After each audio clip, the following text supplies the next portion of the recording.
జగన్మోహన్ రెడ్డి గుంటూరులోని అంబటి రాంబాబు నివాసానికైతే ఆ కుటుంబ సభ్యులను పరామర్శించడానికో ఓదార్చడానికో వెళ్ళాడు. మనందరికీ తెలుసు. ఎందుకంటే అంబటి రాంబాబు ప్రస్తుతం అరెస్ట్ అయ్యి రాజమండ్రి జైల్లో ఉన్న నేపథ్యంలో అయితే నిన్న జగన్మోహన్ రెడ్డి వెళ్ళింది పరామర్శకు కాదు, ఆ పేరుతో బల ప్రదర్శన చేయాలి అనుకున్నాడు. ఎందుకంటే ఇటీవల కాలంలో జగన్మోహన్ రెడ్డి బయటకు వచ్చింది తక్కువ. దాదాపుగా ఈ నెల అంటే డిసెంబర్ జనవరిలో జగన్మోహన్ రెడ్డి అసలు పెద్దగా బయటకు వచ్చింది కూడా లేదు. ఒకటి రెండు మీడియాలతో తన నివాసంలో ఉండి రికార్డెడ్ ప్రెస్ మీట్లు వదిలాడు తప్ప జనంలోకి రాలా.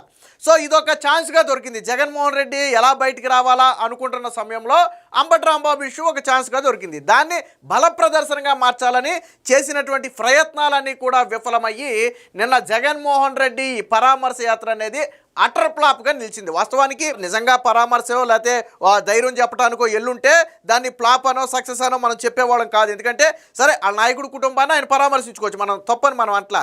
కానీ ఆ పేరుతో బల ప్రదర్శనకు ప్లాన్ చేశాడు.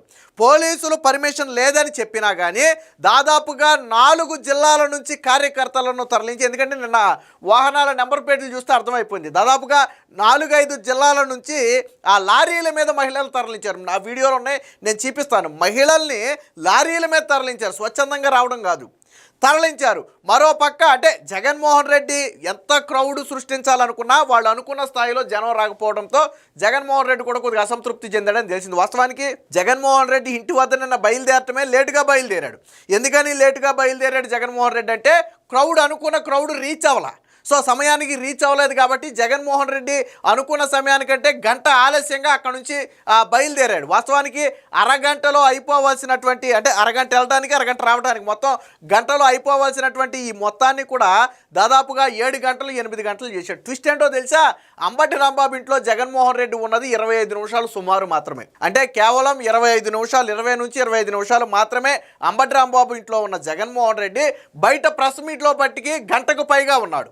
దారి పొడవునా మాత్రం 5-6 గంటలకు పైగా ఉన్నాడు. మరి దీన్ని బట్టి చెప్పండి, జగన్మోహన్ రెడ్డి పరామర్శకి వెళ్ళాడా, బల ప్రదర్శనకి వెళ్ళాడా? అంటే ఇంతకే 5-6 గంటలు పట్టిందంటే జనం ఏదో క్రౌడ్ వచ్చేసి 5-6 గంటల పట్ల ఆల్రెడీ వాహనదారులకి అడ్డదిడ్డంగా వాళ్ళు వచ్చిన వాళ్ళందరూ కార్లు పెట్టేసి జగన్మోహన్ కాన్వాయ్ వెళ్ళడానికి కూడా అవకాశం లేకుండా, లేదా ఇతర వాహనాలు వెళ్ళటానికి జనానికి అవకాశం లేకుండా అడ్డదిడ్డంగా పెట్టేశారు. అయితే పాపం సాక్షి కూడా నేను విశ్వ ప్రయత్నం చేసింది. ఎందుకు విశ్వ ప్రయత్నం చేసిందంటే, లైవ్లో ఎక్కడైనా సరే లైవ్లో ఎడిటింగ్ చూసారా మీరు? సాధారణంగా లైవ్ అంటే ఏం జరిగితే అది మనకు కనపడిపోతుంటుంది, అందులో ఎడిట్ చేయడానికి ఉండదు. వాస్తవానికి అక్కడ వచ్చే లైవ్కి మనకి చేరటానికి ఒక 2-3 సెకండ్లు గ్యాప్ ఉంటుందేమో, నాకు తెలిసి ఒక 2-3 సెకండ్స్ గ్యాప్ ఉంటుంది అంతే. కానీ నిన్న సాక్షిలో ఆ లైవ్ను కూడా ఎడిట్ చేసే ప్రయత్నం చేసి దొరికిపోయారు. సాక్షి లైవ్ గురించే మనం చెప్పేది, వేరే ఛానల్లో కాదు. సాక్షిలోనే జగన్మోహన్ రెడ్డి కారులో వస్తున్నాడు, లైవ్లో అందరూ చూస్తున్నారు. దమ్మని జగన్మోహన్ రెడ్డి బయటకు వచ్చేసి నమస్కారం పెట్టాడు. వాస్తవానికి అసలు ఎలాగొచ్చాడు అర్థం కావట్లా లైవ్లో. నేను ఆ వీడియో కూడా నేను చూపిస్తా. అంటే అటు పక్కేమో జనం రాలేదు, ఇటు పక్కేమో కవర్ చేయడం కోసం సాక్షి లాంటి ఛానల్స్ ఏమో బాగా కష్టపడ్డాయి. విఎఫ్ఎక్స్ ఎడిటింగ్లు మనకు తెలుసు కదా, గతంలో సిద్ధం సభలప్పుడు గ్రీన్ మ్యాట్లు వేసి విఎఫ్ఎక్స్ ఎడిటింగ్ చేశారు జన సందోహం అని. ఆ సందోహం ఫలితమే 11 సీట్లు. మీరు విఎఫ్ఎక్స్ ఎడిటింగ్ చేసినంత మాత్రాన ప్రజలు ఓట్లేస్తారా? ప్రజల్లో స్వచ్ఛందంగా బయటికి రానప్పుడు ఎందుకు నమ్ముతారు మీరు ఎన్ని ఎడిటింగ్లు చేసుకుంటే మట్టికి? సో అది జరిగింది. సో దీనికి సంబంధించి ముందు ఈ సాక్షిలో చూపించినటువంటి విఎఫ్ఎక్స్ ఎడిటింగ్ మాయాజాలాన్ని ఒకసారి చూపిస్తా చూడండి లైవ్లో, అది కూడా. సో ఇప్పుడు మీరు చూస్తుంది ఏంటంటే సాక్షి ఛానల్లో సాక్షి అఫీషియల్ పేజ్లో ఇస్తున్నటువంటి లైవ్. ఇక్కడ మీరు చూడవచ్చు 263 మంది అప్పుడు వాచ్ చేస్తున్నారు. ఈ లైవ్ని 263 మంది వాచ్ చేస్తున్నారు. మీరు క్లియర్గా అబ్జర్వ్ చేయండి. జగన్మోహన్ రెడ్డి ఎక్కడున్నాడు? కారులో ఉన్నాడు కదా. ఉన్నట్టుండి సాధారణంగా జగన్మోహన్ రెడ్డి కారులో నుంచి బయటకు వస్తే మనకు లైవ్లో అది కూడా కనపడాలి. ఆ సెక్యూరిటీ డోర్ తీయాలి, జగన్మోహన్ రెడ్డి బయటికి రావాలి, నమస్కారం చేయాలి, ఇవన్నీ లైవ్లో మనకు కనపడాలి. కానీ ఇవేమీ కనపడవు. కారులో కూర్చున్న మనిషి దబ్బని లైవ్లో ఒకేసారి నమస్కారం పెడతాడు. అది ఒక సాక్షికి మాత్రమే సాధ్యం. మనం చెప్పేది లైవ్ గురించి, ఇది వచ్చే లైవ్ గురించి చెప్తున్నాం మనం ఇది ఎక్కడ ఎడిటింగ్ మళ్ళీ తీసుకుంది కూడా సాక్షి అఫీషియల్ నుంచే, మీకు అందుకనే సాక్షి అఫీషియల్ నుంచే తీసుకుంది దీన్ని. సో చూడండి ఒకసారి, జగన్మోహన్ రెడ్డి కూర్చున్నాడు కదా, ఒకసారి లేచి నిలబడతాడు చూడండి ఒకసారి. దబ్బని చూశారు కదా. సో ఇక్కడ వరకు జగన్మోహన్ రెడ్డి రాలేదు కదా, ఇక్కడ వరకు జగన్మోహన్ రెడ్డి రాలా, కారులోనే ఉన్నాడు. మీరు చూడండి, సెక్యూరిటీ డోర్ ఓపెన్ చేయాల, దబ్బని వచ్చి బయట నిలబడతాడు చూడండి. ఇదిగో ఇటుపక్క వచ్చేసాడు చూడండి, దబ్బని వచ్చి ఎక్కడ నిలబడ్డాడు. ఇది సాక్షిలో నుంచి తీసింది. అదే 263 మంది వాచింగ్ చూడండి ఇక్కడ, అదే 263 మంది వాచింగ్ ఇక్కడ. దబ్బను వచ్చి నిలబడ్డాడు చూడండి ఇక్కడ జగన్మోహన్ రెడ్డి. సో ఎలా సాధ్యమైంది అది నాకు అర్థం కాల. ఒక లైవ్లో జగన్మోహన్ రెడ్డి వచ్చేసి బయట ఎలా నిలబడ్డాడు. ఒకవేళ కెమెరా అటు తిప్పినా ఇటు తిప్పినా ఆ తిప్పిన కెమెరా కనపడాలిగా. ఫర్ ఎగ్జాంపుల్ ఆ టైంలో జగన్మోహన్ రెడ్డిని చూపించలేదు, ఏ క్రౌడ్నో చూపించాడు, లేదా ఇంకోటి ఎట్టో చూపించాడు, నీకు అదన్నా కనపడాలి కదా. లైవ్లో మిల్లీ సెకండ్ గ్యాప్ లేకుండా కూర్చున్న వ్యక్తి బయటకు వచ్చి ఏకంగా నమస్కారం చేశాడు. జగన్మోహన్ రెడ్డి ఏమన్నా మాయాజాలం ఉందా ఏంటి? ఉన్నట్టుండి దబ్బను వచ్చేసి నమస్కారం చెప్పి మళ్ళీ దబ్బను వెళ్ళిపోవడానికి.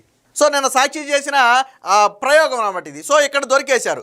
దీంతోపాటు జనసందోహాన్ని కూడా మీరు చూద్దరు కానీ ఇది జనసందోహాన్ని కూడా మీకు ఒకసారి చూపిస్తాను. నిన్న జనసందోహం ఇది సాక్షి జగనానికి స్వాగతం పలకడానికి మహిళా తల్లులు వేలాదిగా తరలి వస్తున్నారు. జై జగన్, జై జగన్. సో వీళ్ళని లారీల మీద వ్యాన్ల మీద తీసుకొచ్చారు.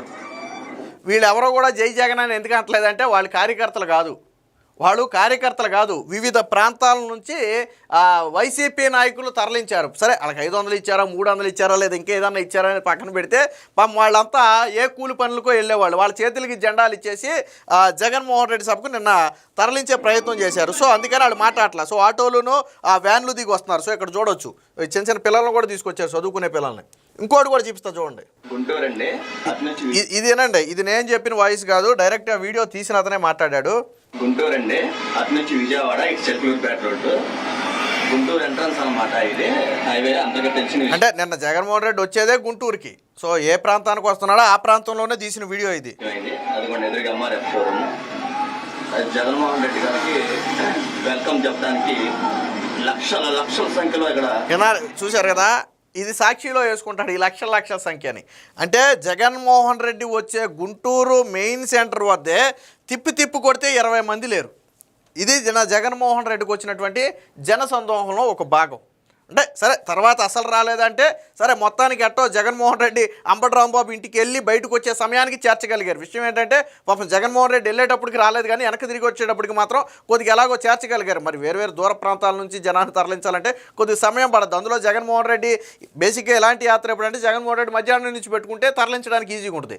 ఆయన ఏమో మార్నింగ్ అవర్స్లోనే ఈ యాత్ర పెట్టుకోవడం వల్ల కొంచెం జనాన్ని తరలించడం ఆలస్యం అయింది. సరే మొత్తానికి ఎలాగో వైసీపీ నాయకులు ఆపసోపాలు పడ్డారు. కానీ జగన్మోహన్ రెడ్డి అనుకున్న స్థాయిలో జనం రాల. వాస్తవానికి వీళ్ళు అనుకున్నది ఏంటంటే ఆ రోడ్లు మొత్తం పొడుగున జనాన్ని పెట్టేసి ఆ జగన్మోహన్ రెడ్డికి లక్షలాదిగా తరలి వచ్చిన జనం అని చెప్పాలనేది పాపం వాళ్ళ ప్లాను. ఆ స్థాయిలో జనం వచ్చారంటే రాలా. ఏ రోడ్డు చూసినా పలచగానే ఉంది, ఎక్కడా కూడా పూర్తి స్థాయిలో జనం రాలా. కానీ జగన్మోహన్ రెడ్డి యాత్ర మాత్రం 4-5 గంటలు చేశాడు, వెళ్ళి రావడానికి 5-6 గంటలు చేశాడు యాత్ర. అంటే జగన్మోహన్ రెడ్డి పరామర్శకి వెళ్ళేవాడైతే అరగంటలో వెళ్ళిపోతాడు, అరగంటలో వచ్చేస్తాడు. లేదు మహా అయితే ఇంకో గంట లేట్ అవుద్ది, లేదు ఇంకో గంట లేట్ అవుద్ది. అంతేగాని 7-8 గంటలు లేట్ అయితే అవ్వదు కదా. సో ఇదనమాట. ఇది నిన్న గుంటూరులో ఉన్నటువంటి సిచ్యువేషను. నిన్న ఏది జగన్మోహన్ రెడ్డి వచ్చే సమయానికి ఇదేదో తెల్లారి గంటలు తీసిందో లేకపోతే సాయంత్రం వెళ్ళిపోయిన తర్వాత తీసిందో కాదు. వెళ్ళిపోయిన తర్వాత వాడెవడ అక్కడ నిలబడ్డావు. సో ఉదయమే జగన్మోహన్ రెడ్డి రావడానికి ఒక గంట ముందు తీసినటువంటి వీడియో ఇది. సో ఏ రోడ్డు చూసినా కానీ ఎక్కడ ఏముండదు. చూడండి మొత్తం ఖాళీ చూడండి, ఏమి లేదు, ఏ రోడ్డు ఇది లేదు. సో అంటే నిన్న జగన్మోహన్ రెడ్డి సభ ఫ్లాప్ అయ్యింది అని చెప్పడానికి ఇదొక ఉదాహరణ. ఎందుకంటే అంబటి రాంబాబు చేసిన పనులని ఎవరు కూడా యాక్సెప్ట్ చేయట్లా. నిజంగా జగన్మోహన్ రెడ్డి ఏదన్నా వేరే పొలిటికల్ ఈవెంట్కి వచ్చుండుంటే ఏమో కొంతమంది వద్దురేమో. నిన్న జగన్మోహన్ రెడ్డి చేసిన పనిని సొంత పార్టీ నేతలే ఒప్పుకోవట్లా. ఏమని సమర్థించుకుంటాడు జగన్మోహన్ రెడ్డి వెళ్ళి? నేను వెళ్ళి ఏదో మాట్లాడుతున్నాడు, దానికి సంబంధించి సపరేట్ వీడియో చేద్దాం. నిన్న జగన్మోహన్ రెడ్డి కొన్ని మాటలు మాట్లాడాడు, గతంలో జగన్మోహన్ రెడ్డి ఏం మాట్లాడాడు, తర్వాత ఏం మాట్లాడాడు అనేవి కొన్ని ఉన్నాయి. సో దానికి సపరేట్ వీడియో ఉంటుంది. సో మొత్తంగా నిన్న జగన్మోహన్ రెడ్డి తలపెట్టినటువంటి ఈ బల ప్రదర్శన అనేది పూర్తి స్థాయిలో అటర్ ఫ్లాప్ అయింది. జగన్మోహన్ రెడ్డి అనుకున్న స్థాయిలో జనాన్ని చేర్చలేకపోయారు. జనం కూడా జగన్మోహన్ రెడ్డిని నమ్మటం లేదు. గతంలో అంటే పాపం గ్రీన్ మ్యాట్లు వేసి విఎఫ్ఎక్స్ ఎడిటింగ్లు చేసి సిద్ధం సభల్ని చూపించగలిగారు, కానీ పాపం ఇక్కడ ఆ స్థాయిలో చూపించడానికి అవకాశం లేదు. ఎందుకంటే రోడ్డు మొత్తం గ్రీన్ మ్యాట్ వేయలేరు కదా. రోడ్డు మొత్తం గ్రీన్ మ్యాట్ వేయడానికి అవకాశం లేకపోవడం వల్ల పాపం ఇలా పలసగా జనం ఉండి జగన్మోహన్ రెడ్డి దొరికిపోయాడు. మొత్తంగా జగన్మోహన్ రెడ్డిని ప్రజలు యాక్సెప్ట్ చేయట్లేదు. అంబటి రాంబాబుని కుటుంబాన్ని పరామర్శించడానికి కూడా ప్రజలు యాక్సెప్ట్ చేయట్లేదు అనేది నిన్న దీన్ని బట్టి అర్థమవుతుంది. ఈవెన్ నిన్న విచిత్రం ఏంటంటే కొంతమంది సొంత పార్టీ నేతలు చెప్తున్నారు వైసీపీ నాయకులే చాలామంది నిన్న రాలేదంట. వాళ్ళు వీళ్ళు వదిలేయండి, గుంటూరు జిల్లాలో ఉన్నటువంటి వైసీపీ ఆ ద్వితీయ శ్రేణి నేతలే నిన్న జగన్మోహన్ రెడ్డి పర్యటనకి రావడానికి విముఖతగా ఉన్నారంట. వాళ్ళు రాలేదంట చాలామంది. ఇప్పుడు చర్చ కూడా అదే, ఎందుకు ద్వితీయ శ్రేణి నేతలు గుంటూరు ద్వితీయ శ్రేణి నేతలు రాలా. పెద్ద స్థాయి నేతలు వచ్చారు, మాజీ ఎమ్మెల్యేలు, మాజీ మంత్రులు వచ్చారు. కానీ ద్వితీయ శ్రేణి మండల జిల్లా స్థాయి నేతలు చాలా వరకు ముఖం చాటేశారు. నిన్న జగన్మోహన్ రెడ్డి ఈ పరామర్శ పేరుకు రాలేదు. మరి వాళ్ళకి ఏదైనా విభేదాలు ఉండి రాలేదా, లేదా దీన్ని మనం వెళ్తే రేపొద్దున మనకి ప్రజల్లో బ్యాడ్ వద్దని రాలేదా మనకు తెలియదు. కానీ మొత్తంగా జగన్మోహన్ రెడ్డి తలపెట్టినటువంటి నిన్న గుంటూరు యాత్ర అది ఏదైతే ఉందో అది పూర్తిగా అటర్ ఫ్లాప్ అయింది. జగన్మోహన్ రెడ్డి నిన్న చేసిన పనిని, లేదా గతంలో అంబటి రాంబాబు చేసిన వ్యాఖ్యల్ని ప్రజలు కూడా హర్షించటం లేదు అని నిన్న